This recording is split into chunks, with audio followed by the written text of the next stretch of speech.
We're still talking about discipleship. We're going to begin specifically looking at the Sermon on the Mount, the Sermon on the Hillside, if you want to think of it in those terms. In Matthew chapter 5, that's where we're going to be, and if you want to find your place there in the text.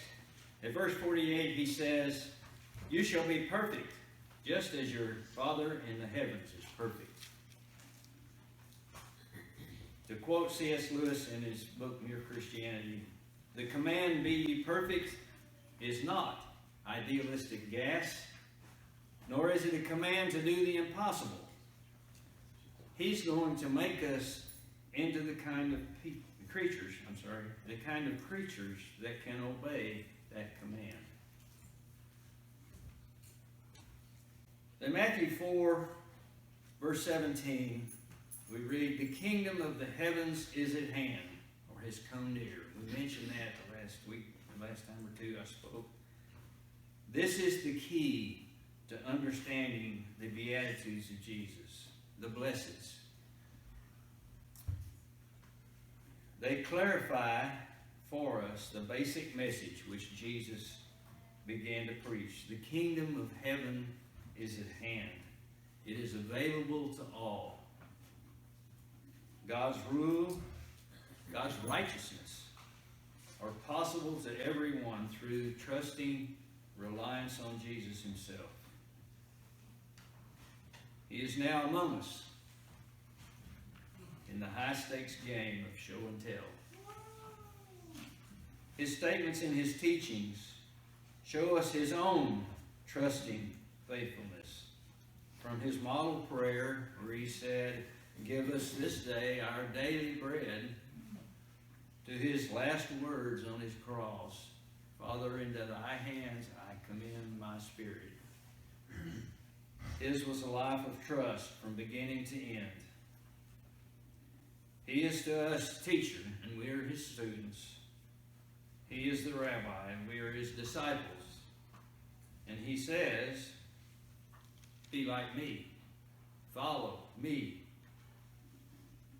This is what you do, and this is how you do it. That's how you follow the rabbi. You do what he does. You follow it. Keep your eye on it." He is very clear in his demonstrations about what he is saying. His message to us is, you can be like me. These Beatitudes demonstrate to us, both those hearing on the hillside long, long ago, and us today who are listening to him,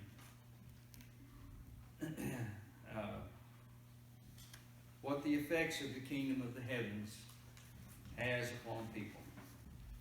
He takes those who, from the human point of view, have no hope or possibility of a relationship with God, and he presents them as enjoying God's presence and tender care and bountiful supply in his kingdom of the heavens. This, in fact, is the story of the whole Bible. And it shows to all that no human condition is beyond God's blessing, God's reach. He can come to any of us with blessings and helpfulness to meet our needs. Even those who cannot, or maybe those who will not, take care of themselves and help themselves.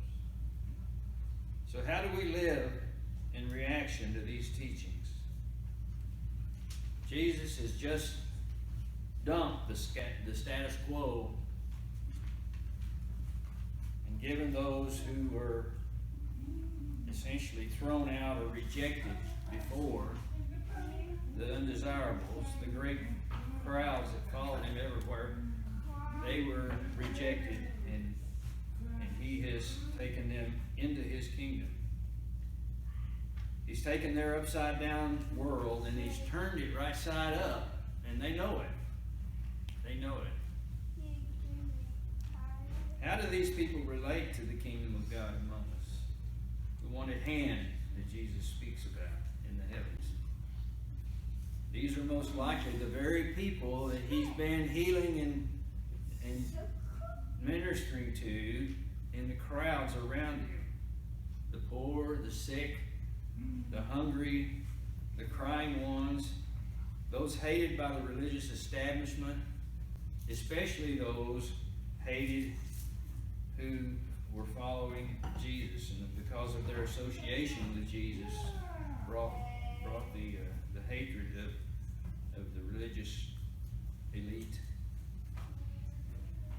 The outcast, you might call them compost people, those who are left on the fringes to rot, who have no hope of overcoming their particular pitfall or blemish. There were many of these people in the crowds that thronged him that day. The religious system of his day left these folks out, and Jesus welcomed them all into his kingdom. They can still come. Anyone who wants to may come. These Jesus pronounces his blessings on as they come into his kingdom of the heavens. This is the gospel, or the good news of the kingdom of the heavens. We looked at the poor in spirit, or the poor, as Dr. Luke's version has it, when they enter the rule of the heavens through a relationship with Jesus.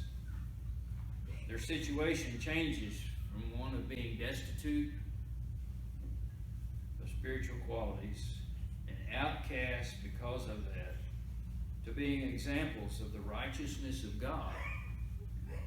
Theirs because they trusted God, like Abraham, their ancient father. The poor in spirit are called blessed by Jesus, not because they are spiritually poor, but because the kingdom of the heavens has come to them through the grace that Jesus offers. We read about that in Romans chapter 3, verses 21 through 24. No wonder huge crowds followed him. They never had heard teachings like this. They gave them opportunity to be included in the community of believers, the community of the heavens. And they wanted to hear all he had to say about it.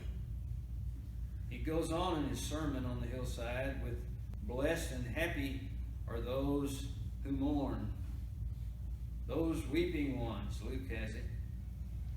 There are many reasons why we might be weeping ones. You know many yourself.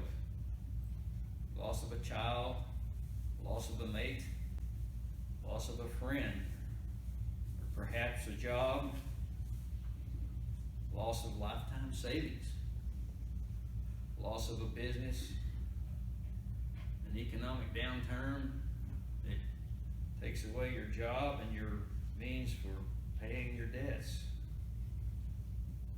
But when we enter the kingdom of the heavens, our situation changes and we come to know Jesus, the King. We enjoy being together with other believers, and gradually our wounds are healed. And maybe, just maybe, we're even happier than we were before our particular disaster happened. The next ones he mentions are the meek ones, those intimidated who have difficulty standing up for their rightful part. They shy away from confrontation, not wanting to have words with anyone. Life is just simpler if they just give in and take what's left.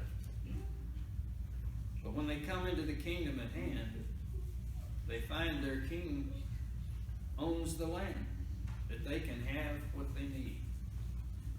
Their king is the good shepherd. They shall not want. Then there are those who are just starving for things to be set right, who hunger and thirst for righteousness. There is a sense of desperation in this term, in them. Perhaps it is a fault of their own doing, and their insides are just torn up, wanting their purity to be restored. Maybe they have been wronged and are overwhelmed with a desire for the thing to be made right.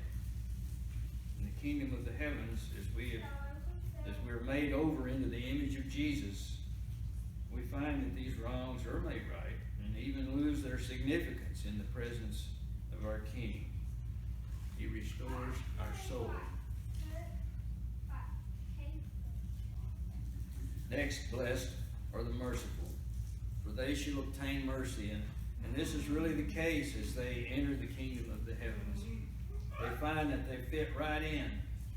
By contrast, anyone with a little bit of worldly wisdom will recognize immediately that the merciful will always be taken advantage of. And outside heaven's rule, nothing is more true. Mercy and its twin, grace, are always tromped on by those who know how to take care of business. As we enter the kingdom of heaven, we indeed experience the gift of mercy. It comes to us from our Father, the epitome of grace and mercy. Verse 8 there, chapter 5, we say and read, Blessed are the pure in heart, the clean in heart. Dr. Young, in his literal translation, says, these are the ones who make double sure their heart is cleaned up. They are the perfectionists, the nitpicking Pharisees. They are a pain to everyone, especially to themselves. In your fellowship, they show up. They find errors in your teachings. They find errors in your practices. They endlessly pick over the motivations of others. They wanted Jesus to wash his hands when they weren't dirty. They wanted him to behave himself in regard to the traditions of their elders. When he had the choice, he always ate with the wrong people. He touched the wrong people. He talked with and blessed the wrong people. They even called him a wine-bibber and a glutton.